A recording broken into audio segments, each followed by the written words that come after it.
This is the fourth part in a series where we develop a classic video game Pac-Man totally from scratch using Java and the processing development environment. In this video, I will introduce you to arrays, which are a data structure that can not only contain exactly one value like a variable, but store several values that can be addressed separately, using an index number instead. We will make practical use of 1- and 2-dimensional arrays so we can store the position and movement direction of our game characters. Arrays are incredibly useful as they make our code much shorter and more concise, which will benefit us in later episodes of our game development project. Hi, I am Andreas from thefearlessengineer.com. My goal is to make your entry into the coding world a fun and fearless experience. In contrast to most textbooks and tutorials, we will not formalize the programming concepts and theories too much, but instead concentrate on their direct practical application in real and interesting coding projects. If you're here for the first time, you might want to consider subscribing to my channel and also check out the other videos in the Pacman series. Also, all code examples and resources used in this video are linked in the description box. So, let's get started and dive right into it. Currently we have two different characters in our game, Pac-Man and a single ghost. Later we want several ghosts populating the labyrinth to chase down Pac-Man. The problem now is that defining individual variables to keep track of all those positions, movement directions, and later also animation phases will lead to a very unwieldy and messy code. Arrays allow us to conveniently store this information in data fields, which we can easily access by using the respective index of our game characters. Let's take a look at my whiteboard to see how this works and how arrays are structured. Okay, so if we want to think about arrays, what we want to do is we want to simplify it to understand what's happening here. An array is nothing more than a structure in memory which has several fields. If we, let's say, have 2 characters or 4 characters, Pac-Man and 3 ghosts, we might want to define a variable which is called n characters. We're going to do so in the code in just a few minutes. And then we can say, okay, this dimension is our number n, this is 0, and this is n character minus 1. So we have exactly as many fields as we have defined in this variable. So if it's an integer variable we want to store, what we could do is we could write this integer variable into the respective field of our array. For example here, this could be number 1. This could be number 2, this could be number 3, this could be number 4, and so on and so forth. That's a one-dimensional array. So if this array is called A, and an integer array, we could define it like this, int A, and then this information is already inside. We're going to see how it's going to get inside in just a few seconds, but now we only know that this is an integer array and we're calling it A, and we could access, for example, the number 3 by writing A2, because this field here has the index 2. A2 equals 3. That's a one-dimensional array. We could extend this construct to 2-dimensional arrays. We could, for example, let's say call this A1, and now we want to do something in 2 dimensions.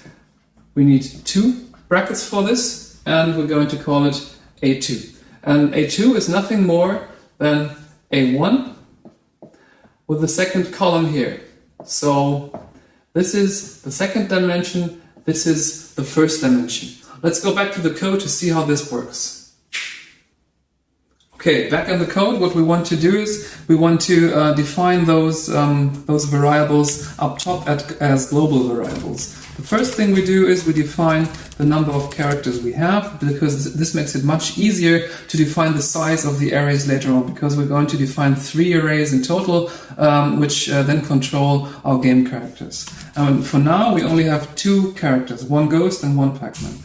First, what we want to do is we want to save the direction into which those figures are moving. Direction control is what today's episode is about, and the direction is going to be stored as an angle. So angle is a singular dimensional entity, and for this we only need a single information, 1 per character.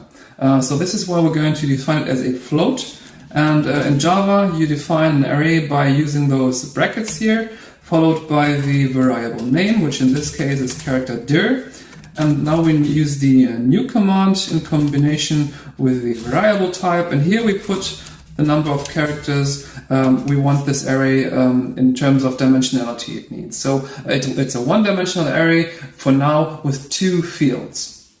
Secondly, let's copy paste this code to be a little bit faster. We want to store the position of our game characters, and position is two-dimensional because for each character, we have 2 for now, so for both characters we need the x and y coordinate, and this calls for a two-dimensional array. We can extend this by simply adding 2 more brackets. Let's change the variable name to character pos, and then we of course need to adapt the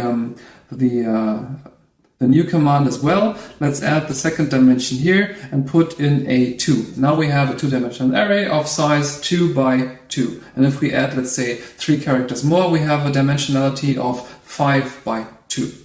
Okay, thirdly, what makes it much easier to access the image information we need to display our game characters later on is to also define the images into which the game character graphics are loaded as an array to make access easier. Let's do this for now.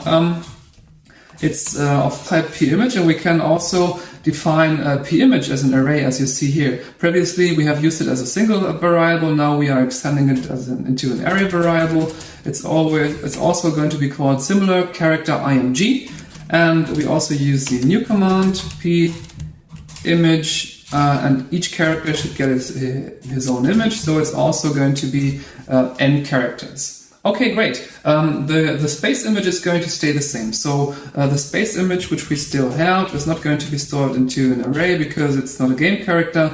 Let's simply add this down here, and let's keep the way we access this variable identical to as we did for now. But now let's move on into the setup routine to initialize both direction and position with some feasible values for both of our characters. Okay, let's remove the load command here. What we want to do is we want to still load the images, but we can do so by replacing the character, the variable names with character img0. This is going to be Pac-Man, and the ghost is going to be character img1. This is the ghost. We are now accessing the second storage point in the array to do this, and space is going to stay the same. Okay, next is we're going to init the Pacman array, and the Pacman array needs 3 things to get initialized properly. Character direction is going to be 0 degrees. The character position of Pacman in the x coordinate is going to stay the same, and it's going to be 100. So this is actually x, and y is going to be similar. We only need to change the second array dimension to 1 to access the x coordinate, the y coordinate, and this is what we need to initialize Pacman properly. Good. Let's copy paste this to be a bit quicker. Initialize the ghost array. Direction is also going to be 0. Now let's increase the character dimension by 1 to access the ghost information for all 3 variables. And the only difference between those two is that the x coordinate for the ghost is 200 instead of 100. So that's all we need for initialization of our arrays for now. Let's move on to the draw function. Okay, in the draw function, what we want to do is we want to access the images properly to still be able to display them. Space is going to stay the same. img Pacman has to be replaced by character img0, and at this position here, 100, we want to now use the character pos variable, which is 0 and 0. And for the y coordinate of Pacman, we replace 200 by 0.1. We want to do the same thing for img ghost, and img ghost is now replaced by character img1, and we also need to increment this information here. And now what we should see is when we run the program, everything should be exactly the same as we had it before, with the difference that we now have an array-based structure, which makes it much easier later on to access all these functionalities once we start with the animation and movement phase. In this video you have learned much about arrays, which help us to store related information such as coordinates at a single and easily accessible place. Using arrays often leads to shorter and more concise code, which in turn leads to fewer errors and thus shorter development time. So coding becomes more elegant and fun.